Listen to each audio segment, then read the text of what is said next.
Hello and welcome to the Argyle CFO Leadership Forum, Future of Finance. My name is Vicki Lynn Brunskill with Argyle. It's great to have everyone joining us today. Just a couple of notes before I turn things over to our esteemed speaker for this session.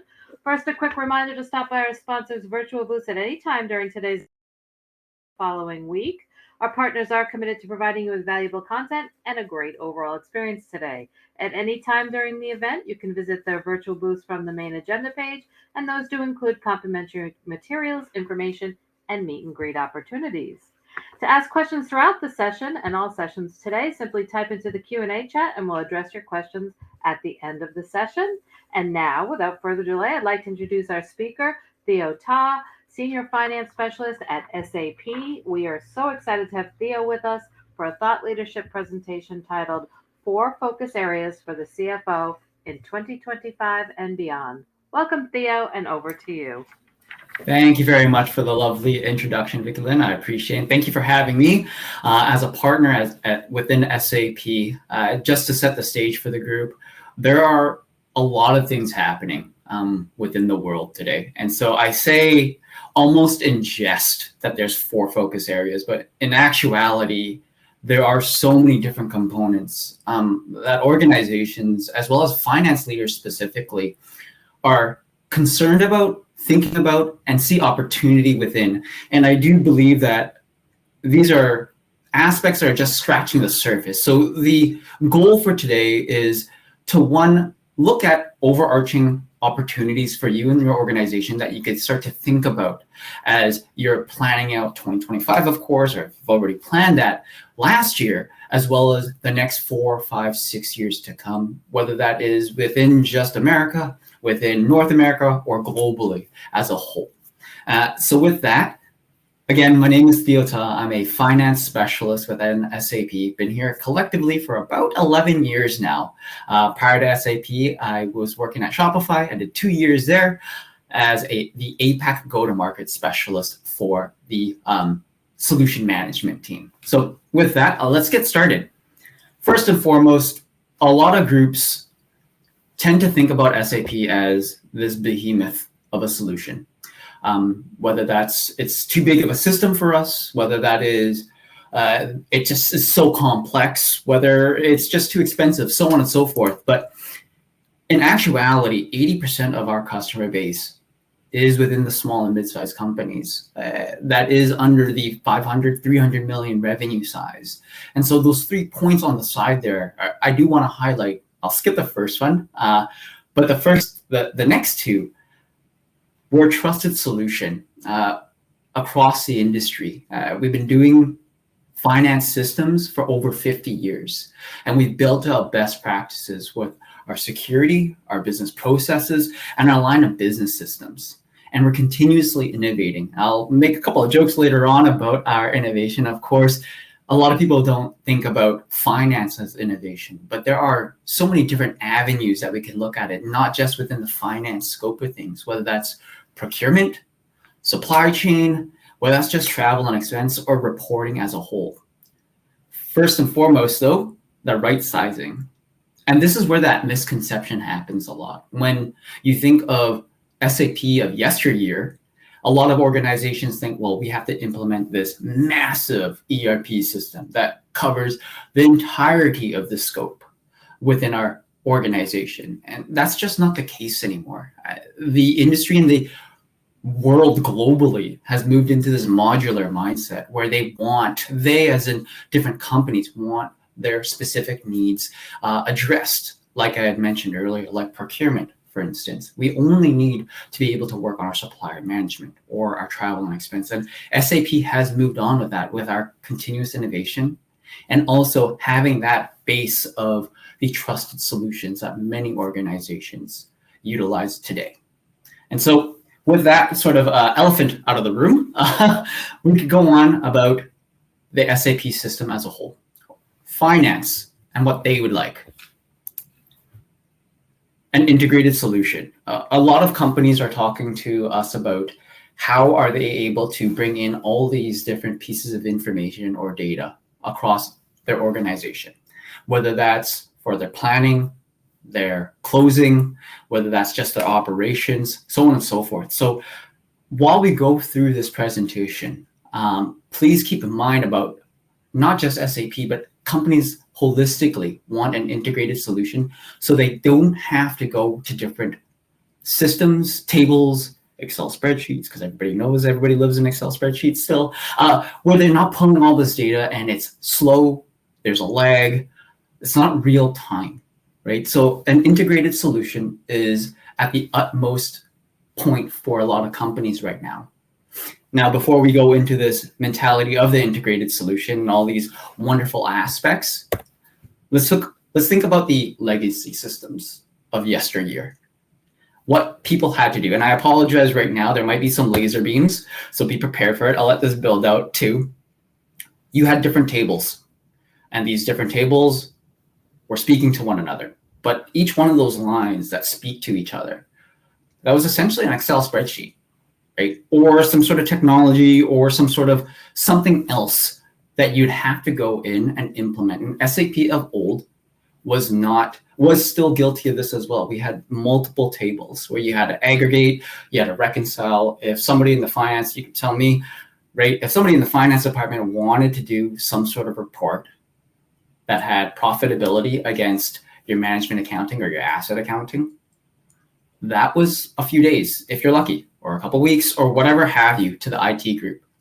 So this idea of all these tables speaking with each other through some sort of Excel interface was sort of just given, right? We accepted that as the finance group. What SAP had done with the innovation of finance and technology holistically is bring all of these components into the Universal Journal. Now, the Universal Journal is not old, right? It's been around, and it is a key concept for all of our solutions. We're bringing in all of that information into a single location or a single table so that you're able to do that. So back to this integrated solution. And again, this is setting the stage up for holistically what companies are looking for. Bringing all this information with a Universal Journal at its base, you're able to do all these different aspects, like your quote to cash, liquidity management, taxes, compliance. A few of these things we're going to be talking about in a bit more detail today, but that underlying concept of the Universal Journal is so important for these key concepts and the focus areas that is worth mentioning for the group today. So with that preamble, if you will, to start us off at the baseline, what are those 4 areas of focus? And again, we could dive in a bit more into each one of them, but at a high level, automating finance. And the prelude to this, that singular location for all of that data and all that information, just all that finance goodness, it sets the stage up for this automation of finance, where how do I get real-time insights into business performance? Like I had mentioned earlier, why can't I get my profitability by assets or profit center or cost? Or like, what are my costs associated with it? That becomes worthwhile once you have that data layer. How do we grow our revenue? And now a lot of companies are looking at different types of models on how to make money, essentially, right? You, as an organization, companies aren't looking at just one way to make cash. Great examples, Amazon, for instance, they have, of course, their Amazon, where they're ordering aspects, and they have their Amazon Prime, but they also have streaming. They have their data centers, right? They have so many different avenues of revenue growth. What else can they unlock to make more for their group while having the technology to back them up with it? Thirdly, cash. Cash. Because cash is king. I was speaking to a CFO a couple of months ago, and I made a comment about, hey, it's really important. Cash is king right now. And he corrected me and said, no, Theo, cash is always king, not just now. So how are you protecting your cash flow with all of this uncertainty globally? How are we making more cash and utilizing that cash and appropriating it right?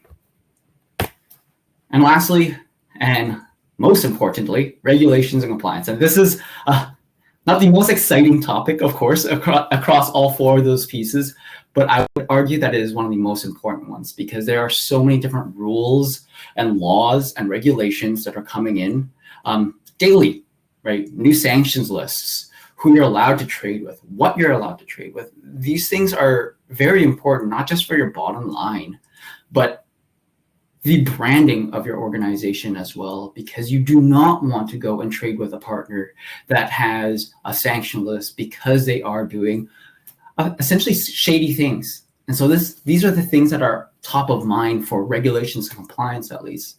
Am I able to do this? And not only that, am I meeting up to the new standards for ESG? Now, ESG is a very large topic that could take its own kind of time frame. And Argyle probably wouldn't want me to do that as well during this call, but that is a very large component of their reporting standards because they're changing, not just within our North America counterparts, but globally as well. And each one has their own standard. Let's go to the automated financials first. And before I get into the automated financials, you don't have to say this out loud. You can put it in chat if you'd like. But think to yourselves whether or not you've been a victim of this screen or a screen that looks like this. Whether you've been a victim of the name that should not be named, like Voldemort, GUI, right? This idea of these awful folders, icons, these plus signs. Sure, you get some 3D effects, but one of the biggest challenges for a lot of organizations is not just the automation, because in hand is the modernization of a platform. And modernization helps out quite substantially with automation, where a newer individual could come in and understand, where the heck do I go to do my bean counting? Where do I go to actually check my GL or my general ledger or my reports, what have you? So this was SAP of old, right? The newer solutions and the newer generation of SAP keeps that in mind for this automation, where you're able to actually use the system and any device. I wouldn't suggest closing your entire books on an Apple Watch, but hey, if you can, you can. I'll let you do that. There's a new user experience with that user interface. And it guides individuals where you're able to ask questions. How do you do such and such, so on and so forth. But, slides are one thing. Let's actually see the system in action. I'll play this for a short little bit. What you're looking at is an SAP system for an accountant or whatever persona within the finance department.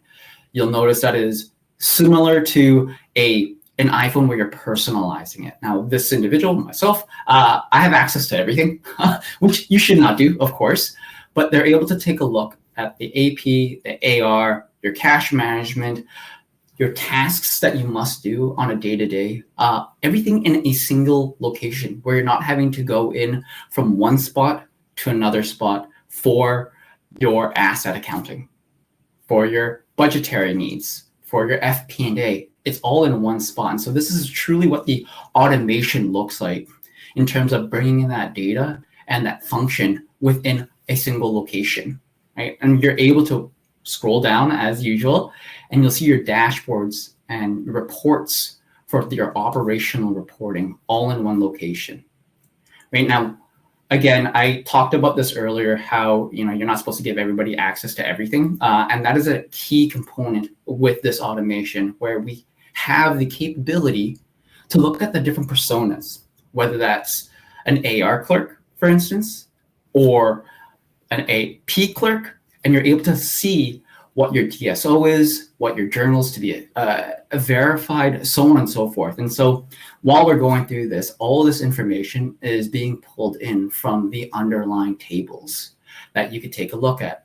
And I'll speed this up just a touch here and go into the, there we go.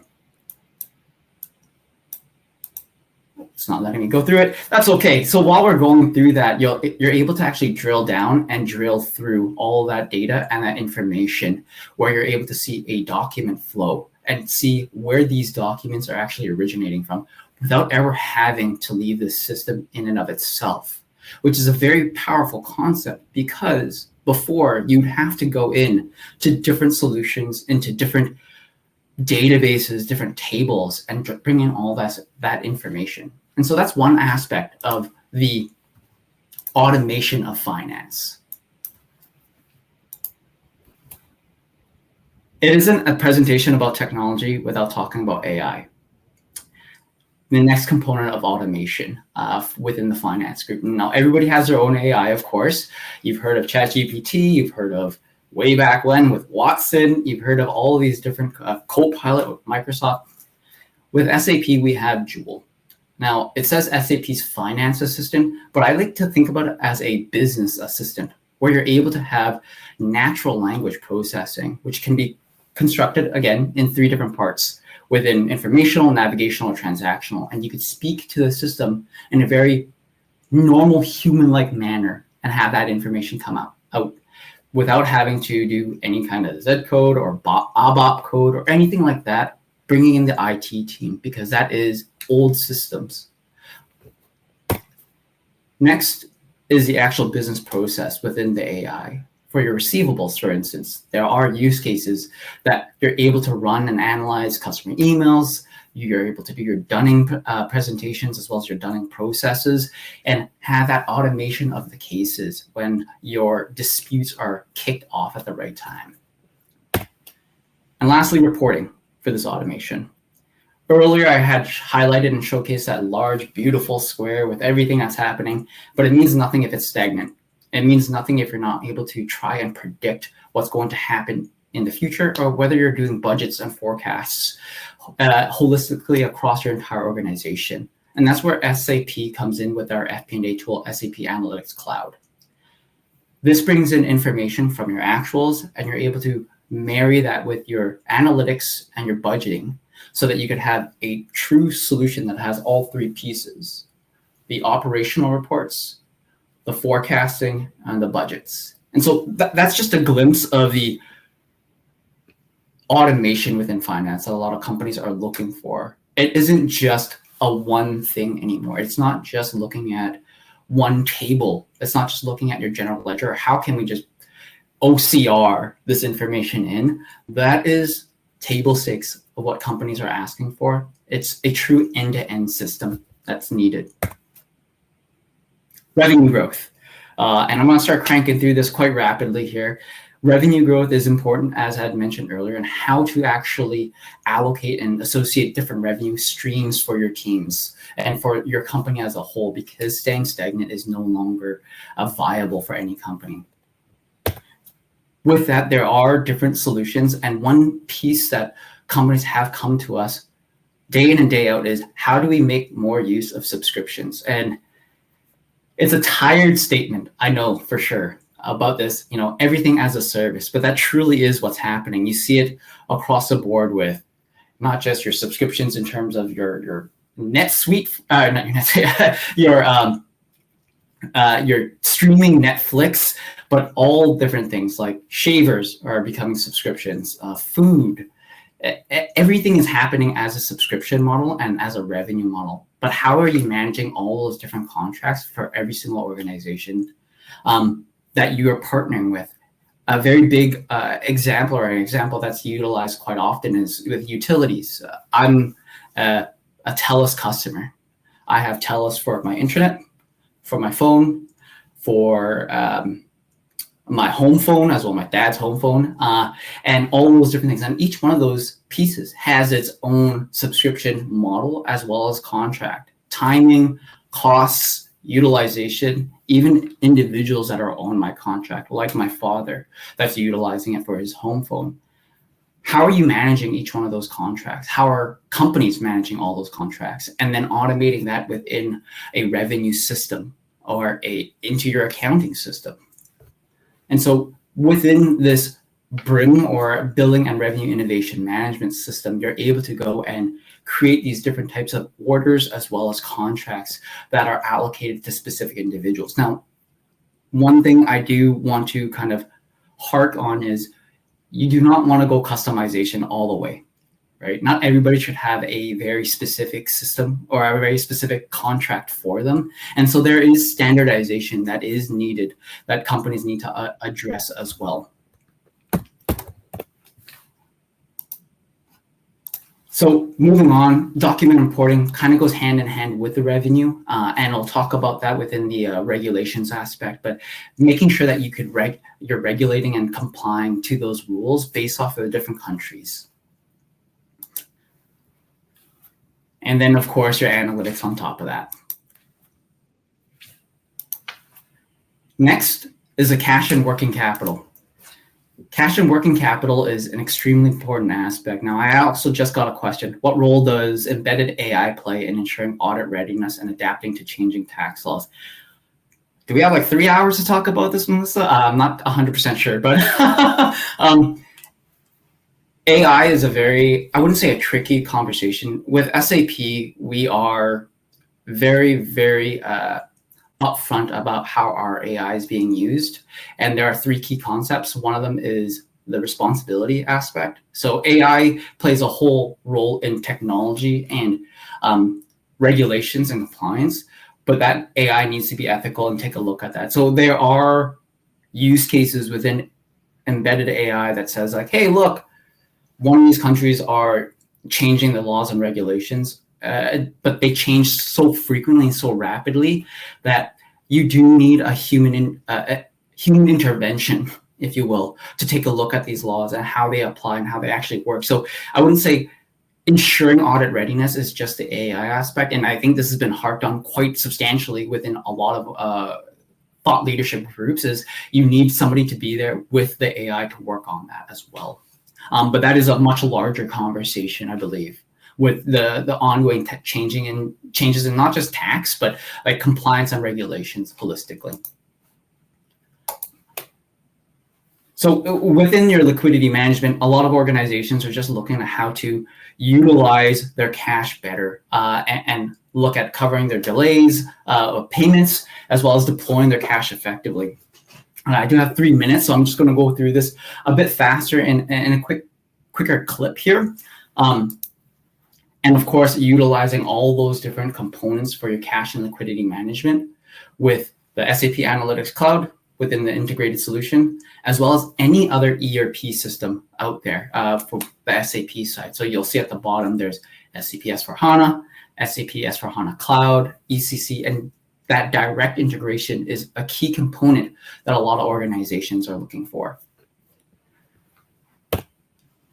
And lastly, regulatory compliance. Now, earlier, we talked about ESG, but it's not just ESG. If you asked me circa 10, 15, 20 years ago about finance regulations, they weren't changing all too fast, right? Things are just, nonchalant. Hey, make sure that you're following SOX, make sure you're following the local GAAP, the IFRS. Hands off, we're all good. A lot has changed within the regulatory space. At first, it was slow, and then it came very fast.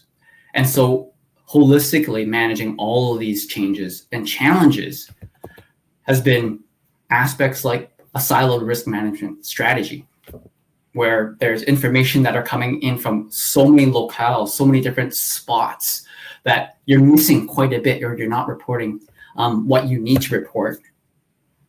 The operations within the organizations, there are flawed controls. And there are human issues too, right? Like the ineffective security, people are going out of their way to go and hack different companies. A good example is a little while ago, I'm based in Vancouver, Canada. London Drugs, a local retailer, they were hacked. Right? And it wasn't talked about why, but there was ineffective security that was a part of that, as well as ungoverned access. And of course, these things lead to those aspects on the right-hand side. Now, what we would want to take a look at and need is a holistic end-to-end flow. And I know that we have 1 more minute until Q&A, but I think this is a very important aspect to kind of discuss, because many companies need to realize how many different risk factors come into their strategy. And it's not just deploying a single sign-on piece, or making sure that, I'm able to swipe in with my key card. There are different aspects and angles that companies are looking at when they're deploying their strategy around risk and compliance. And it's not just closing the books anymore. There are so many different pieces that need to come into play. And so a quick example, source to pay. And this doesn't even have to be SAP. I'm going to go online, I'm going to buy something, and then the payment's going to be processed. Simple enough. Each one of these chevrons has its own issue, its own risk that's associated with it as I build this out, where you'll notice that it doesn't just go across source to pay. It hits every single other line of business, primarily your finance, of course, but your procurement side, your human resources side, are you hiring the right individuals that are doing these aspects? Your invoicing, your banking, all of these different pieces from just one single business process flow is essential for your company. And yet all these risks come into play. And so what could really go wrong, right? Is what a lot of companies ask about. And these are the different components that you want to think about as you're looking at these different risk factors on the chevron side of things.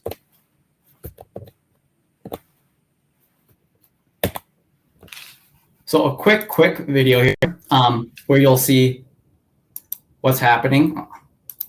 I'm just getting a ping right now. How do tools and SAP, let's just do this really quick.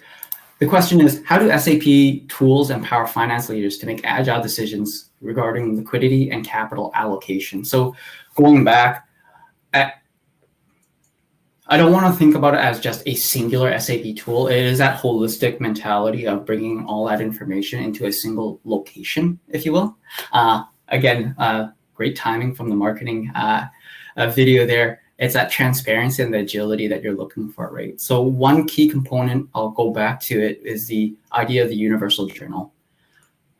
That agility comes from that aspect where you're bringing in all that information to a single spot. Now, that's not specific to just liquidity management and capital allocation, right? It's having that data there in a single spot and using a tool such as Talia. And I know you don't want to hear about solutions, but at SAP, our working capital management system is Talia, and we have a slew of different treasury systems as well that utilize the real-time aspect to allocate this capital and to manage your cash appropriately.